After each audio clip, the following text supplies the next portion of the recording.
For many years, strange signals traveled across the quiet darkness of space and reached Earth.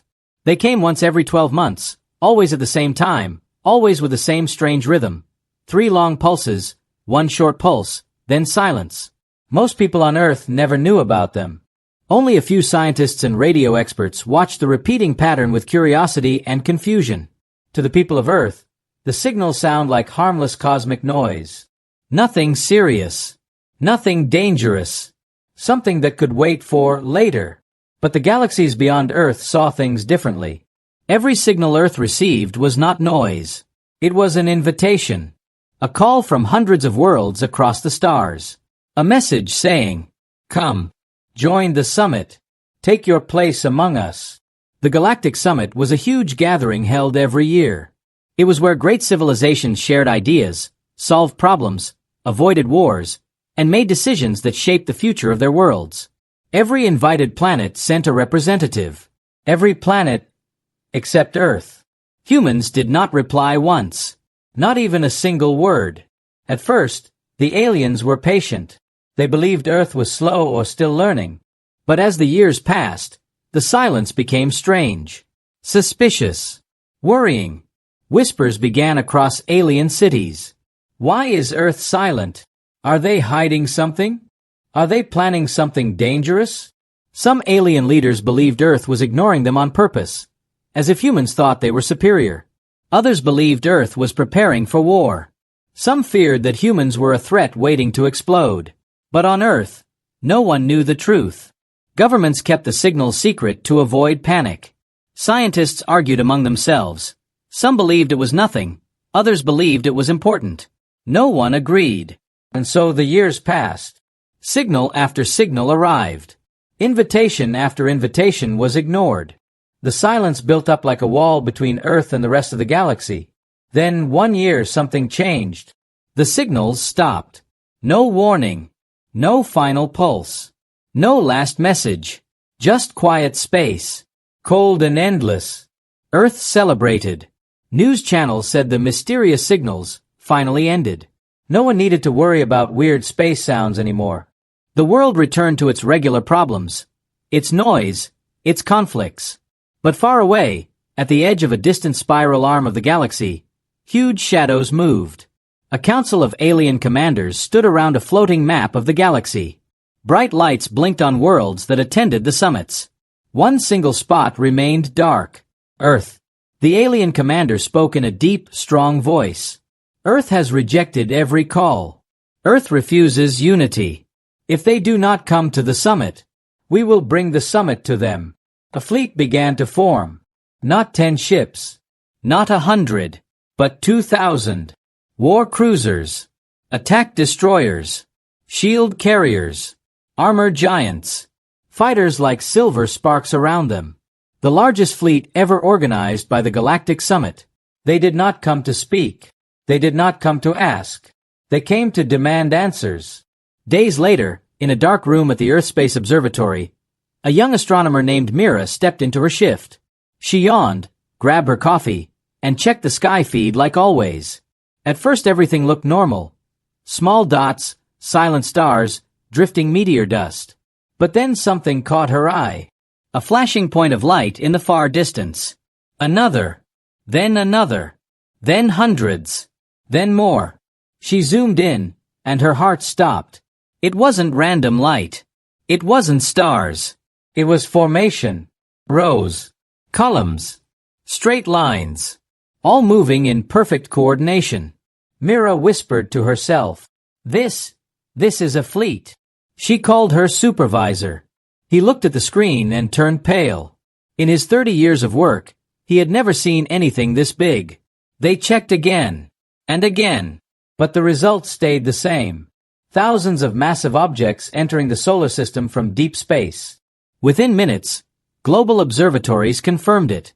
Something was coming. Something enormous. Something powerful. Governments panicked. Leaders rushed to secret meetings. Military forces prepared, unsure what they were preparing for. Satellites tried to send messages, but no reply came. The fleet continued moving toward Earth. Silent, cold, unstoppable. People across the world saw strange streaks of light in the night sky. Long, thin lines. Like giant shadows cutting across the stars. But they were not shadows. They were ships. In the middle of this giant fleet was a massive command vessel, so large that cities could fit inside it. On its bridge stood the alien commander again. He looked at the blue planet ahead. Earth. A planet that never answered. A planet that never explained. A planet that now had no choice. The commander raised his hand. Thousands of ships activated their engines at once. The entire fleet glowed like a second sunrise in the dark of space. His voice echoed across his command room. Begin approach. Earth will face the summit, whether they wish to or not. Back on Earth, the first global alarm sirens began to ring. Humanity had finally looked up, and what they saw was a storm of metal and fire moving toward them. A storm made of 2,000 alien warships. The world did not sleep that night. Across every continent, screens flashed the same message again and again. Unidentified fleet detected. Maintain calm. Await further updates. But no one felt calm. People stood on rooftops, on roads, on beaches, staring at the night sky. Strange faint lights moved in long lines, like glowing scars across the darkness. They shifted slowly, silently, in patterns too perfect to be natural. Something was coming closer. Something huge. Inside the Global Defense Center, deep under a mountain, officers shouted over each other as red alarms echoed through the steel halls. Maps updated every second. The fleet had already crossed Neptune's orbit. They were not stopping. In the middle of all the panic, Captain Ryan Malik watched the screens with sharp eyes. He was young, but known for solving problems others missed. Today he felt something was wrong, deeply wrong. Why no message, he whispered. If they wanted war, they would fire. If they wanted peace, they would talk. What do they want? His commander beside him shook his head. We do not know. But 2,000 ships. They're not here for small talk. Scientists across the world worked without rest. They tried sending simple greetings, emergency signals, warning beacons, anything. No reply. Only silence. But one thing was clear. The fleet was moving with purpose. The fleet was moving like an army. And the fleet was moving toward Earth. In a small space lab in Japan, Dr. Hana Ito studied an image captured by a distant telescope. She enlarged it slowly. One of the alien ships became visible. Black metal, sharp edges, glowing veins like moving lightning. She counted. 1, 2, 3, 4. Each ship carried multiple smaller vessels attached like claws, fighters ready to break free. She leaned back in her chair, heart racing. These are not explorers, she whispered. These are war carriers. The image spread across every high-level government screen. Fear tightened its grip around the world. Meanwhile, Captain Ryan received a secret document. An old file. Almost forgotten. He opened it. Inside were the early space signals Earth had ignored for years, the same signals Mira and other astronomers studied. Ryan replayed them. 3 long pulses. 1 short pulse. But today, something felt different. He slowed the audio. Watched the wave shapes. A pattern appeared. Not noise. Not random. A code. And the code repeated the same line over and over. Presence required. Attendance expected. Ryan felt his chest tighten. Attendance? For what?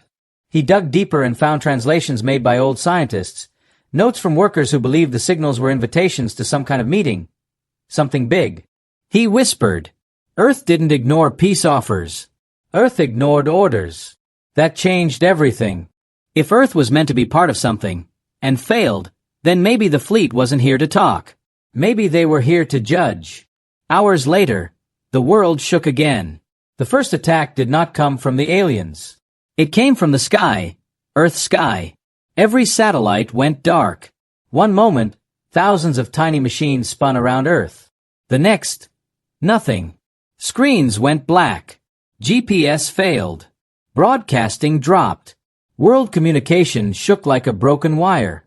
Ryan stared at the monitors as one by one, icons turned from blue to red. It's a wipeout, someone shouted. All satellites disabled. How? A general demanded. Ryan zoomed into the data. It wasn't a weapon. It was a wave. Like a sweeping shutdown pulse. Controlled. Precise. Why disable communication? Another officer asked. Ryan looked up slowly. To make us listen. On the streets, people panicked. Televisions glitched. Radios fell silent. Phones lost connection. Children cried. Adults screamed. Traffic collapsed. Cities felt blind. Above them, the sky changed. A shadow grew, long, wide, stretching across the stars. It wasn't darkness from clouds. It wasn't night deepening. It was the alien fleet.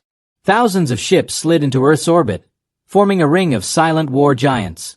Their engines glowed like burning eyes. Their armor shined like black stone. They moved as one, without sound, without warning. Then, one massive ship stepped forward. Larger than mountains. Its surface opened like a steel flower. A giant circle of blue energy appeared. A deep hum rolled across the sky. People everywhere stared upward, frozen. At last, the alien spoke.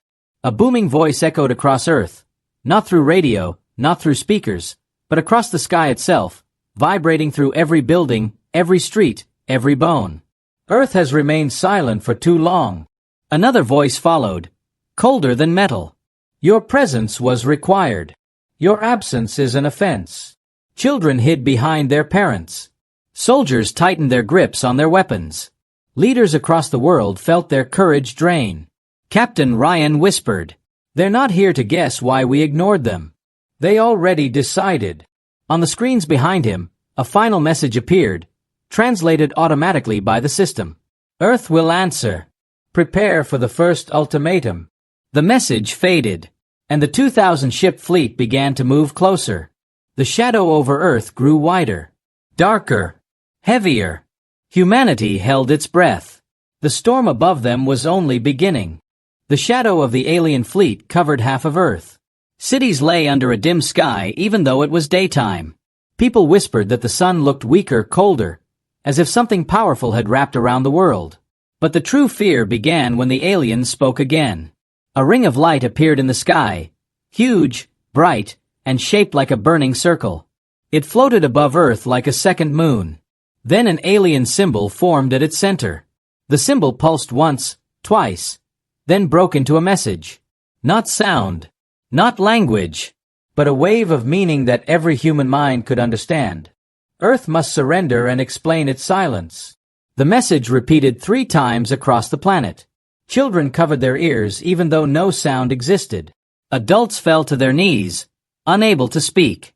Inside the Global Defense Center, Captain Ryan Malik stood in front of the giant main screen. The message played again, cold, sharp, and final. Ryan felt a deep weight in his chest. This is an ultimatum, he said. We must respond. A general scoffed. And say what? Sorry we ignored you for a decade? They won't believe anything we say. Another officer shouted. We should prepare weapons. If they want war, we give them war. Ryan shook his head.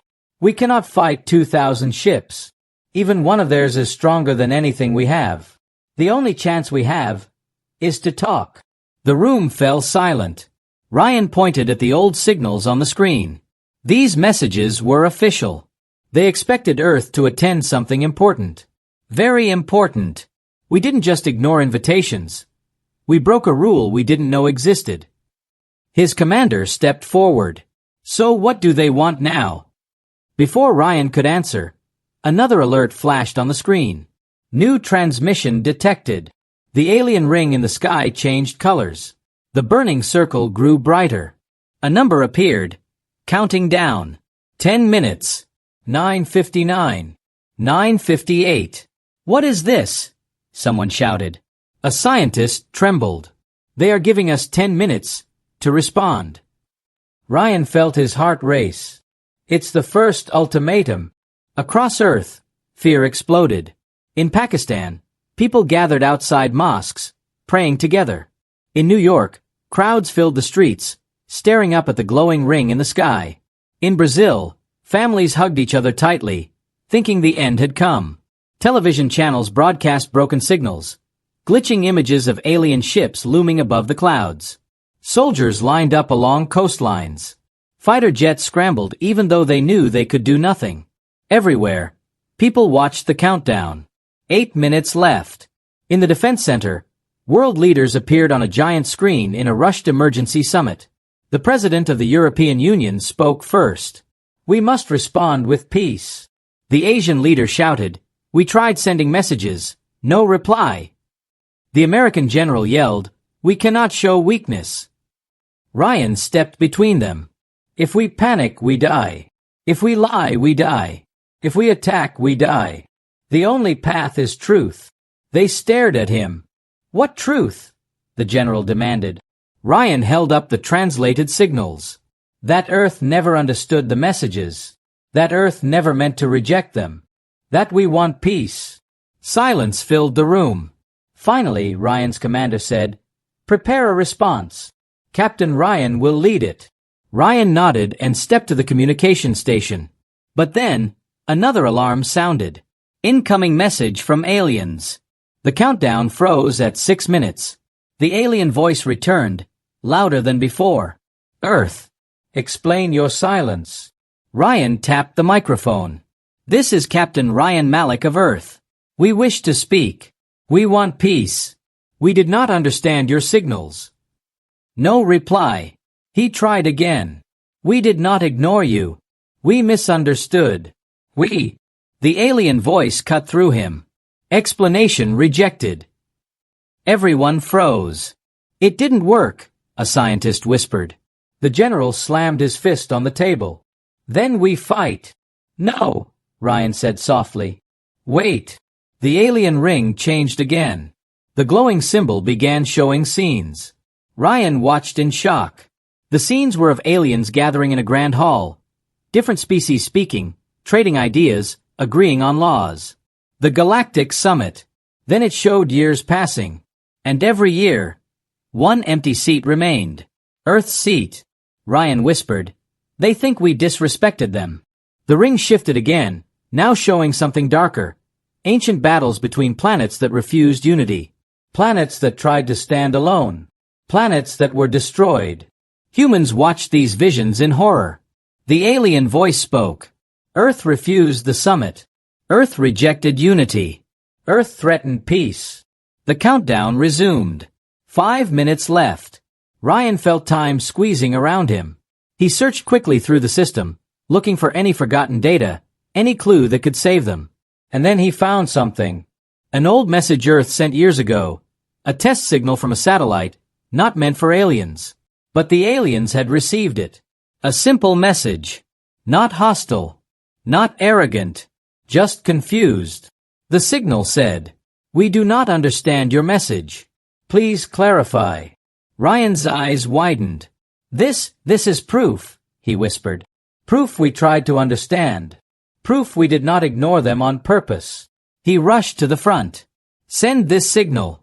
Now." The commander nodded. "Do it." The old message shot into space, straight toward the alien fleet. All eyes stared at the countdown. 4 minutes left. 3:59. 3:58. 3:57. The tension was so heavy that no one could breathe. Then, the alien ring flickered. The countdown paused. A voice spoke again. "Earth, attempted communication?" Ryan pressed the mic. "Yes.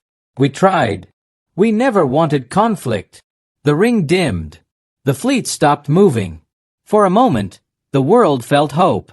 But then, a new screen flashed red. Unauthorized missile launch. Everyone turned as alarms screamed. Ryan's face drained of color. "A missile," he whispered. "Who launched a missile?" A soldier checked the logs and froze. A human general fired an attack at the alien fleet. Ryan shouted, "Cancel it! Stop it! It's too late!" Someone yelled. The missile shot into the sky. Bright, fast, unstoppable. Every human watched it rise. Every alien ship turned toward it. And the countdown began again. The missile tore through the sky like a burning spear, leaving a long white trail behind it. Cities saw it. Soldiers saw it. Even children pointed at the bright streak rising toward the alien fleet. But inside the Global Defense Center, no one spoke. No one moved. Everyone stared in shock as the weapon humans never meant to fire raced toward something humanity could not defeat. Captain Ryan felt his breath freeze. "Who did this?" he shouted. A frightened officer answered. "General Vaxton authorized it. He said if the aliens think we are weak, they will crush us." Ryan slammed his fist against the desk. "He just proved their fear is true. He made us look hostile." On the main screen, the missile climbed higher and higher. The alien fleet remained still. No movement, no reaction. As if they were watching, judging. The alien ring in the sky brightened again. "Earth has fired the first strike." The voice echoed around the world. People dropped to their knees. Leaders hid their faces. The countdown on the alien display restarted. Faster this time. Ryan shouted at the communications team, "Send a message. Tell them it was unauthorized." "We're trying," they responded. But the missile did not stop. In space, the missile rushed toward the nearest alien ship. It hit the shield, an invisible wall of energy, and exploded in a flash of fire. The explosion spread out like a ripple on water, but the alien ship did not even move. Its black armor stayed untouched, as if the missile was nothing but a spark. Then the alien fleet reacted. Thousands of lights activated across the massive warships. Cold blue circles expanded on their hulls. Energy pulsed through the fleet like a heartbeat. Earth saw it. Every human felt it. The aliens were preparing for war. In the defense center, General Vaxton entered the control room with cold confidence. "There. Now they know we will not bow," he said. Ryan's commander spun toward him. "You just doomed us." Vaxton lifted his chin. "Better to die fighting than kneeling." Ryan stepped forward, eyes blazing. "You didn't fight. You provoked. You attacked when we were seconds away from peace." Vaxton didn't blink. Peace was never an option. Ryan stared at him in disbelief. "You don't know that. You never even tried."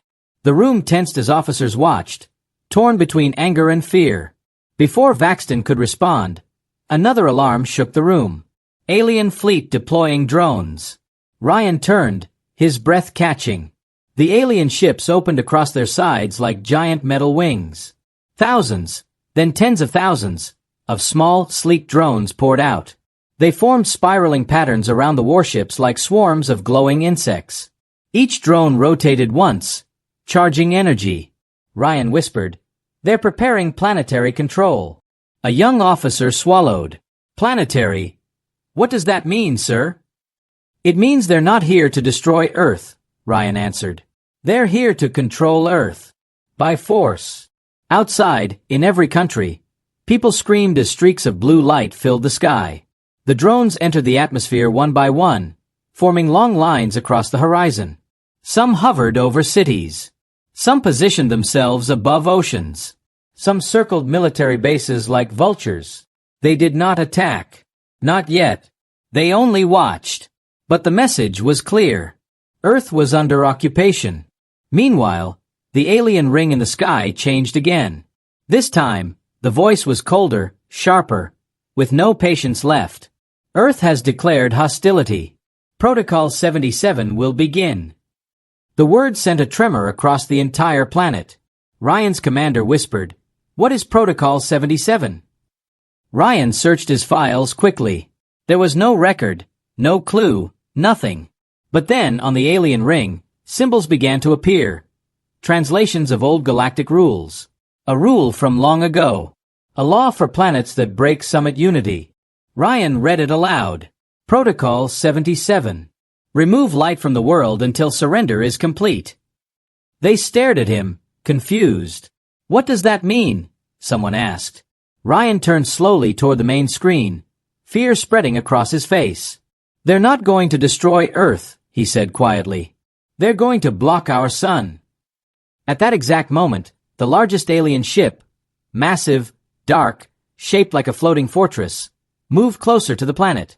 Panels opened across its surface like unfolding armor. A giant circular device began spinning. Slowly at first. Then faster. Then faster. It pointed toward the sun. A beam of deep purple light shot out. Not a beam of fire. Not a weapon. A shadow. A huge expanding shadow that spread across space like ink in water. It wrapped around the sun, covering its light. Daylight dimmed. Shadows stretched across Earth. Cities flickered as lights came on in the middle of the afternoon. People ran outside, confused and terrified. Birds stopped singing. Animals hid. The air grew colder. In minutes, the world felt like late evening. Ryan whispered, "They're cutting us off from the sun, from warmth, from growth, from hope." The alien voice returned, final and merciless. "Earth will remain in the shadow zone until surrender." Ryan clenched his fists. He knew this was no longer just a mistake. It was a punishment, and humanity had only seconds to decide what happened next. The part ended with the world darkening, the first sign of a long and terrifying night. The sun was still there, but its light no longer reached Earth. A cold, dim twilight covered the world like a heavy blanket. Even at noon, the sky looked like late evening. Streetlights had to stay on. Children asked why the sky looked sick.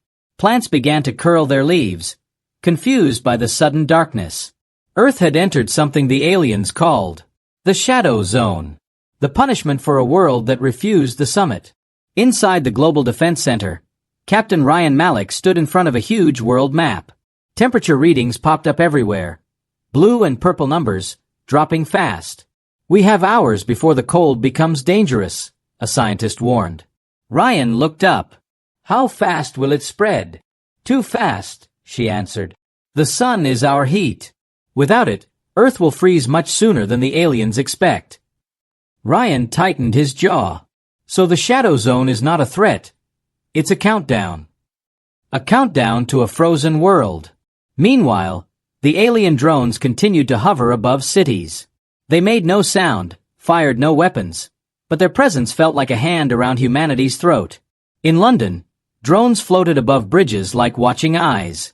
In Karachi, they hung over marketplaces, unmoving and cold. In Cairo, they circled the pyramids in perfect rings. People tried to shout at them, throw things at them, even pray to them, but the drones did not react. They only watched. Inside a small underground lab, Dr. Hannah Ito adjusted the brightness on her screen. She had discovered something new, something terrifying. The drones were not just for watching. They were mapping the planet. Every city, every road, every heat source, every human population. "They are preparing for total control," Hannah whispered. She sent her findings to Ryan immediately. He skimmed the data and looked at his commander. If Earth surrenders, they take everything. If Earth resists, they destroy everything. The commander rubbed his forehead. "Then what choice do we have?" Ryan stared at the dark sky on the screen. A third option. Something the aliens are not expecting. Before anyone could ask what he meant, another alarm sounded. Incoming message from the alien fleet. The room went silent. The alien ring in the sky glowed again. A new image formed, Earth, now wrapped in the shadow zone. A cold blue circle blinked across the planet. Then the voice spoke. "Earth will send its chosen representative to the Galactic Fleet for judgment." Gasps filled the room. Hannah whispered, "Judgment? What does that mean?" Ryan's commander answered darkly, "They want someone to explain Earth's crimes, in front of the entire summit." Another message followed. "Send the representative within 2 hours. Failure will result in planetary correction." Everyone knew what correction meant. Total destruction. In the defense center, chaos erupted. Some leaders shouted to surrender. Some demanded to fight. Some argued to delay. Ryan stepped forward. "I will go." The room fell silent. His commander stared at him. "Ryan, you don't know what they will do to you."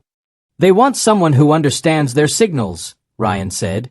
"Someone who can talk without fear. Someone who knows we didn't reject them on purpose." General Vaxton crossed his arms. "You have no authority to speak for Earth." Ryan stepped closer. "You already spoke for Earth when you launched that missile. And look what happened." Vaxton's jaw tightened, but he said nothing. Ryan continued, "If we send a politician, they will lie.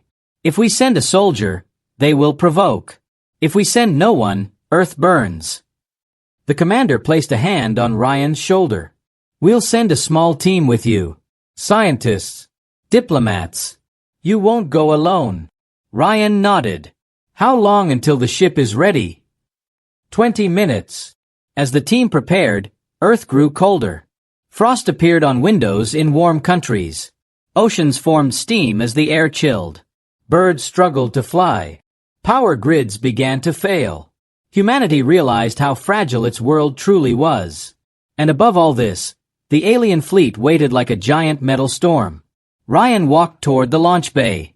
Dr. Hannah Ito joined him, holding a tablet. "You're sure about this?" she asked softly. "I'm not sure about anything," Ryan replied. "But I know that if I don't go, no one else can do what's needed." Hannah nodded, then handed him a data chip. "This holds every translation we've made. If anyone can speak to them, it's you." Ryan took the chip and placed it inside his uniform. The doors of the human shuttle opened. Inside, a crew of 8 waited. Scientists, diplomats, engineers.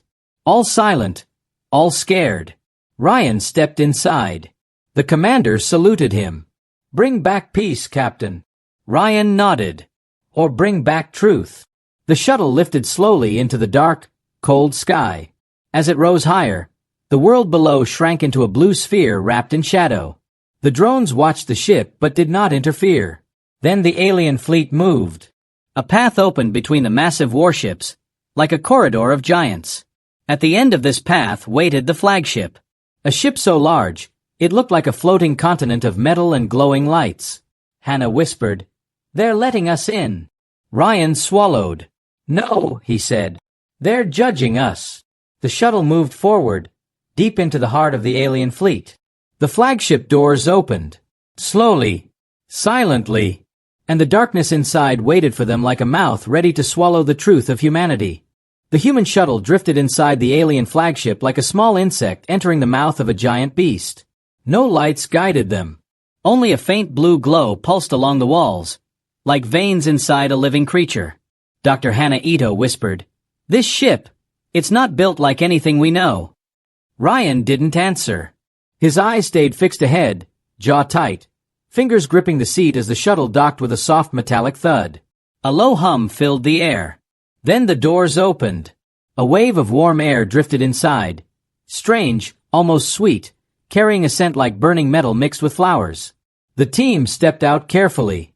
The hallway stretched endlessly, smooth silver walls with no seams, no bolts, no shadows. Symbols like floating lights moved across the surfaces, shifting as if watching them. A voice echoed from nowhere. "Follow the path." The team obeyed. The deeper they walked, the more unreal everything felt. The hallway turned into a wide chamber filled with floating platforms. Each platform held a hologram of a different world, some bright, some broken, some empty. One diplomat whispered, "Are these other civilizations?" Hannah shook her head. "No. These are memories." Ryan stepped closer. One hologram showed a world full of oceans and green forests. Seconds later, flames covered it. Then silence. Another showed towers of crystal, glowing with life. Then they collapsed like sand.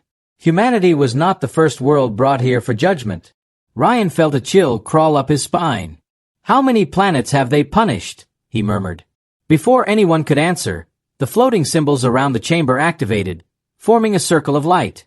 A tall figure appeared inside it. Not fully solid. Not fully hologram. Something in between. It wore a long silver mantle. Its face was hidden behind a smooth, mirror-like mask. The voice came from everywhere, deep and calm. "I am the Arbiter." The team froze. Ryan stepped forward. "I am Captain Ryan Malik of Earth. We didn't refuse your summit. We only—" Silence. The word struck like thunder. The diplomats stumbled back. The Arbiter raised one hand. "This is not a summit. This is a trial." A trial. The chamber darkened. New images formed in the air, Earth's missile launch, the warning lights ignored, the failed signal. Then the shadow zone covering the planet. The Arbiter spoke slowly. Your world broke the first contact protocol. Your world struck our messenger. Your world rejected the peace call. Ryan clenched his fists. We didn't understand your message. It was an accident. The Arbiter's mask shifted, almost like a frown. All worlds say the same. A heavy silence followed. Hannah stepped forward. But you never tried to explain. You assumed we could read your signals. You assumed we understood your warnings. The Arbiter turned toward her. The Summit chooses worlds that show promise. But promise without wisdom becomes danger. More holograms appeared. Worlds that had once advanced but became threats to others. Worlds that misused energy, destroyed neighbors, or tried to invade the Summit. This judgment protects the galaxy, the Arbiter said. Ryan took a step forward, voice steady but firm. So you punish every world that fails your test? Even those who never meant harm? The Arbiter paused. The mask no longer reflected Ryan. Instead, it showed Earth, covered in the shadow zone. Your planet still has hope, the Arbiter said. If one truth is proved. Ryan lifted his chin. What truth? The Arbiter spread both arms. That humans are worthy of joining the Summit. That you are not a danger to the stars. That you can rise. When pressured. A platform in the center of the chamber lit up. A final test. A new hologram formed. An enormous creature, all teeth and glowing scales. Towering. Violent. Terrifying. A beast from another world. You will face this. Hannah gasped. That thing could kill all of us. The Arbiter nodded. If humans can survive this trial, Earth will be accepted. If they fail, Earth will face correction. Ryan looked at the monster. The ground shook as the hologram solidified into a real creature, chained but alive. He felt fear. But more than fear, he felt something else. A rising fire. He turned to the Arbiter. You want proof of humanity? The chamber grew quiet. You'll have it, Ryan said. The Arbiter tilted its head. Then the trial begins. Chains snapped. The creature roared, shaking the chambers with thunder. The human team scrambled back. Ryan stepped forward. Unarmed. No armor. No weapons. Only courage. The creature charged. And the real trial of Earth began. The creature lunged with terrifying speed. Its claws scraped the metal floor, leaving deep marks as it charged straight toward Ryan. Its roar echoed like rolling thunder through the massive chamber.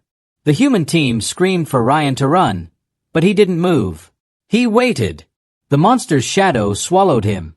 At the last possible second, Ryan dove to the side, rolling across the ground.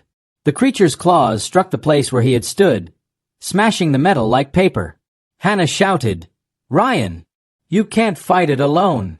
But Ryan wasn't listening. His eyes were locked on the beast. The Arbiter watched from above, arms folded behind its shimmering mantle. Your fear means nothing, the Arbiter said. Only your instinct will decide Earth's fate. The creature turned its massive head, glowing eyes locked on Ryan again. Its scales shimmered like fire. Its breath blew across the floor, hot like a furnace. Ryan grabbed a fallen metal shard from the platform. Sharp, jagged, maybe enough to cut. He took a deep breath. All right, monster, he muttered. Let's see what you've got. The creature charged again. This time Ryan didn't dodge. He ran straight toward it. Hannah gasped. He's lost his mind. But Ryan's plan was simple. The creature raised its huge claws, ready to crush him. At the last moment, Ryan slid under its belly, using the smooth metal floor to glide. As he passed beneath the beast, he dragged the sharp metal shard across its skin. A burst of bright liquid sprayed out. The creature shrieked in rage. Ryan rolled to his feet behind it, breathing hard. Good. You can bleed. The Arbiter watched silently, expression unreadable under the mask. The creature spun, furious now. It smashed the ground with its tail. Shockwaves rippled through the chamber. Diplomats fell to their knees, clutching their ears. Ryan barely managed to stay upright. He held the metal shard like a knife. The creature stalked forward, slower this time, studying him. Hannah shouted, "Ryan, look at the joints. The creature's armor is thinner there." Ryan nodded without looking back. The monster attacked again, its jaws snapping like a steel trap. Ryan ducked, leapt onto a raised platform, and sprinted upward as the creature followed, ripping through the metal. When the beast lunged again, Ryan jumped off the platform and landed behind it. He aimed for the joint near its leg, and stabbed with all his strength. The shard sank deep. The creature roared so loud the air vibrated. It swung its tail. Ryan flew through the air and crashed hard into a wall. Pain exploded through his ribs. His vision blurred. Hannah screamed his name. He forced himself to stand, breathing in sharp, broken gasps. The Arbiter spoke again. "Human endurance is impressive, but not enough." Ryan wiped blood from his forehead. "Watch us," he whispered. The monster limped now, but its fury only grew. It lowered its head and prepared for one final, killing charge. Ryan staggered toward the center of the chamber. He knew he couldn't outrun it. He knew he couldn't survive another hit. But he wasn't planning to run. He looked up at the giant floating memory crystals above them. Each crystal showed images of destroyed worlds. They floated on magnetic beams, and each had a power core beneath it. Ryan smiled weakly. "Hannah, can you overload one of these cores?" Hannah understood instantly. "Yes, but you need to lure it into the center." Ryan raised both arms at the creature and shouted, "Come on! I'm right here." The monster howled and charged. Hannah sprinted to a nearby control pillar, ripping open the panel. Sparks burst out. Her fingers flew across the glowing symbols, trying to understand their pattern. Ryan stood his ground. The creature's footsteps shook the floor. 10 meters. 5 meters. Hannah yelled. "Ryan now!" Dropped to the ground. Ryan threw himself flat. Hannah slammed her hand on the final symbol. A blinding pulse exploded from the memory crystal above. The power core overloaded. A wave of energy blasted downward like a hammer. The creature was caught directly under it. The explosion slammed into its body. Scales shattered. Bones cracked. Its roar turned into a final, broken cry. When the light faded, the great beast lay motionless, smoke rising from its ruined form. Ryan coughed, pushing himself onto his elbows. "Please, tell me that worked." Hannah ran to him, dropping to her knees. "You idiot," she said, tears in her eyes. "But yes, it worked." The Arbiter floated down to the ground. For the first time, the mask shifted, this time showing not Earth, not destruction, but a rising sun. A symbol of new beginnings. "You faced death without fear," the Arbiter said. "You defended your world with courage, not hate. Humanity passes the trial." Ryan let out a long, shaking breath. The Arbiter raised its hand. The hologram of the shadow zone surrounding Earth shattered like glass. "Earth will join the Galactic Summit." Hannah smiled in disbelief. The diplomats fell to their knees, relieved and exhausted. Ryan looked up at the Arbiter. "What happens now?" The Arbiter turned, cloak shimmering like starlight. "Now," it said, "humanity steps into the galaxy, not as a threat, but as defenders of the stars." And far beyond the flagship walls, the 2,000-ship fleet slowly powered down, watching Earth with new eyes. Humanity had survived, but their journey among the stars had only just begun.